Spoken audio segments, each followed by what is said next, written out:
Assalamualaikum warahmatullahi wabarakatuh. Selamat pagi anak-anakku sekalian. Tabi pun. Apa kabarnya hari ini semua? Tentu dalam keadaan sehat bukan? Subhanallah, alhamdulillah, luar biasa, Allahu Akbar.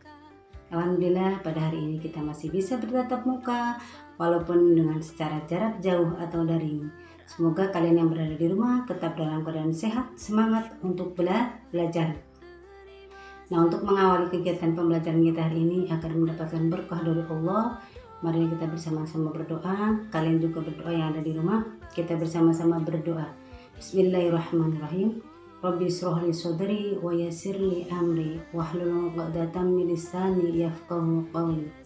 Rabbi zidni ilma warzuqni fahmah. Amin ya rabbal alamin. Semoga dengan doa tadi seluruh pembelajaran kita hari ini akan dimudahkan oleh Allah dan berkah. Amin ya rabbal alamin. Nah, untuk selanjutnya Ibu akan mengabsen kalian untuk mengetahui kehadiran kalian. Silakan tulis nama kalian, ya, kemudian tulislah di bawahnya kehadiran kalian. Saya hadir Bu, misalnya Abdul Malik hadir, oke? Nah, sambil menunggu kalian mengabsen, akan Ibu tampilkan video pembelajaran kita hari ini. Silakan kalian menyimak, mengamati, dan memperhatikan. Semoga kalian dapat mempelajarinya dengan baik. Silakan, selamat menyaksikan. Oke anak-anak, materi yang akan kita pelajari hari ini yaitu tentang toharo atau bersuci dari hadas dan najis. Pengertian toharo. Toharo berasal dari bahasa Arab yang artinya bersih atau kebersihan atau bersuci. Sedangkan menurut istilah, toharo adalah membersihkan diri, pakaian, tempat, dan benda-benda lain dari najis dan hadas menurut cara-cara yang ditentukan oleh syariat Islam. Najis adalah kotoran yang menjadi sebab terhalangnya seseorang untuk beribadah kepada Allah. Sedangkan hadas yaitu keadaan tidak suci pada diri seorang muslim yang menyebabkan tidak boleh sholat, tawaf, dan lain-lain. Firman Allah yang menjelaskan tentang toharo yaitu dalam Al-Quran surat Al-Baqarah ayat 222. Allah berfirman, Bismillahirrahmanirrahim. Innallaha yuhibbut tawwabina wa yuhibbul mutatahhirin. Shadaqallahul azim. Artinya, sesungguhnya Allah mencintai orang-orang yang tobat dan orang-orang yang bertoharo atau membersihkan diri. Al-Quran surat Al-Baqarah ayat 222. Macam-macam najis terbagi menjadi 3 macam. Pertama, najis mukhafafah atau najis yang ringan. 2. Najis mughalladah atau najis yang berat. Ketiga, najis mutawasito atau najis yang sedang. Yang pertama adalah najis mukhafafah. Najis mukhafafah adalah najis air seni bayi laki-laki yang belum berumur 2 tahun dan belum makan apapun kecuali air susu ibu. Nah, cara mencucikannya itu cukup dengan memercikkan air pada bagian yang terkena najis.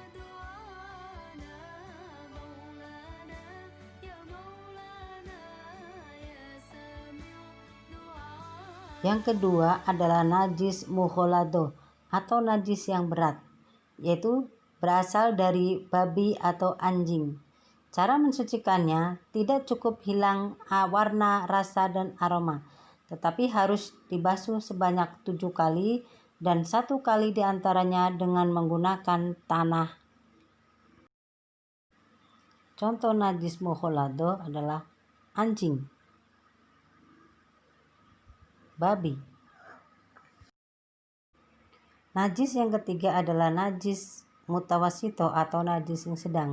Contohnya darah, nanah, muntah, keluar dari kemaluan depan maupun belakang, bangkai. Contoh najis mutawasito, darah,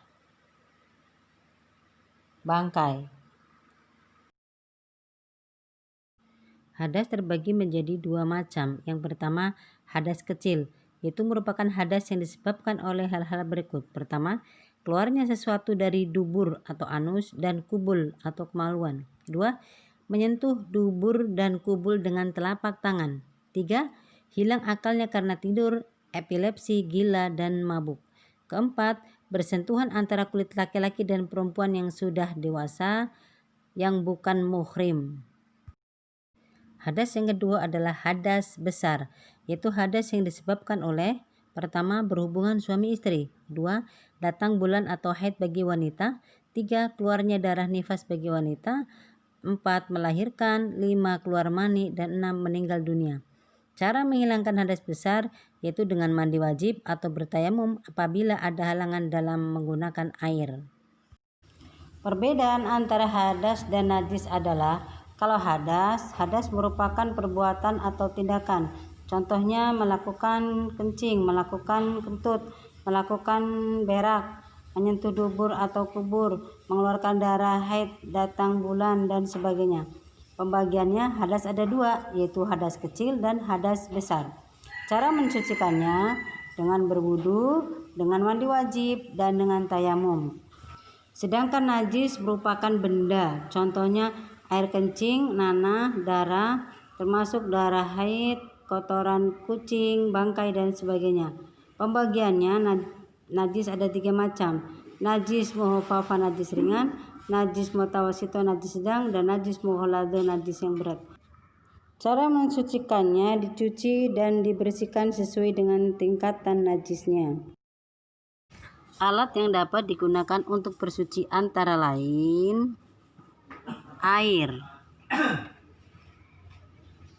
daun, tisu, batu.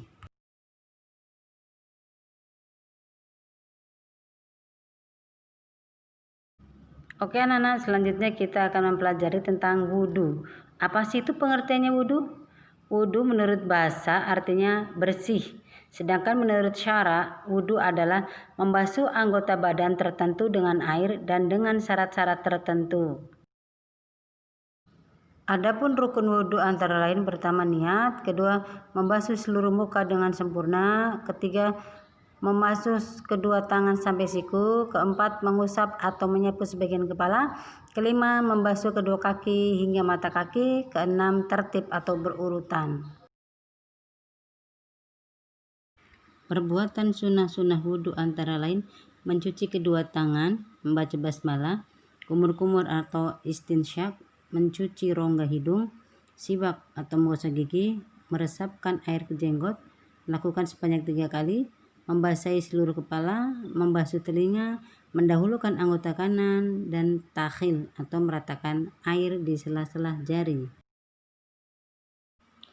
Hal-hal yang membatalkan wudhu antara lain: keluar sesuatu melalui kemaluan, tidur, hilang akal, menyentuh kemaluan, menyentuh kulit lawan jenis yang non-mahram atau bukan muhrim, dan menyentuh najis.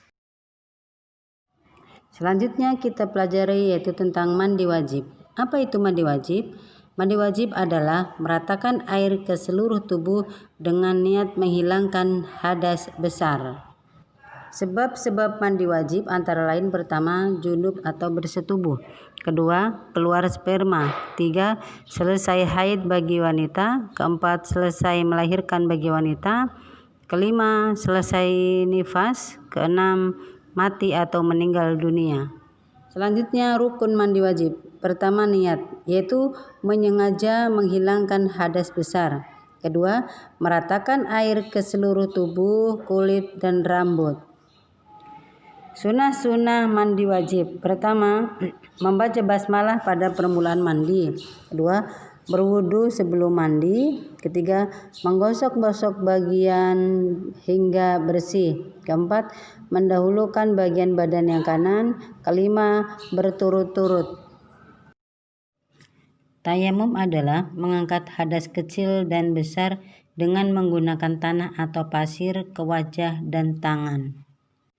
Yang dapat membatalkan tayamum antara lain: pertama, semua yang membatalkan wudhu, juga termasuk membatalkan tayamum; kedua, ditemukannya air; yang ketiga, hilangnya penghalang. Tata cara tayamum antara lain yang pertama niat, yaitu nawaitu tayammuma listibahatis sholati fardu lillahi ta'ala, yang artinya aku berniat bertayamum untuk dapat mengerjakan sholat karena Allah Ta'ala. Yang kedua, menempelkan tangan ke tanah atau debu yang suci. Selanjutnya, mengusapkan muka dengan tanah atau debu yang suci. Mengusapkan tangan kanan sampai siku-siku dengan debu atau tanah yang suci. Mengusapkan tangan kiri sampai siku dengan debu atau tanah yang suci. Baiklah anak-anak, selanjutnya Ibu akan memberikan soal sebagai evaluasi atau penilaian dari materi yang telah Ibu sampaikan tadi. Jawablah pertanyaan di bawah ini. 1. Apa pengertian toharo? 2. Sebutkan macam-macam hadas besar dan contohnya. 3. Sebutkan macam-macam najis dan contohnya. 4. Bagaimana cara mensucikan hadas? 5. Bagaimana cara mensucikan najis? Oke anak-anak, tadi materi sudah Ibu jelaskan. Semoga kalian akan menambah ilmu pada hari ini dan menjadikan berkah untuk kita dan bermanfaat untuk kita semua. Dan untuk mengakhiri pertemuan kita pada hari ini, marilah kita bersama-sama dengan membaca doa. Kalian yang ada di rumah jangan lupa selalu berdoa. Bismillahirrahmanirrahim. Subhanaka Allahumma wa bihamdika asyhadu an la ilaha illa anta astaghfiruka wa atubu ilaih. Amin ya rabbal alamin. Dari awal hingga akhir materi yang Ibu sampaikan, apabila banyak kesalahan kepada Allah Ibu mohon ampun, kepada anak-anak sekalian Ibu minta maaf, dan Ibu akhiri saja. Wassalamualaikum warahmatullahi wabarakatuh.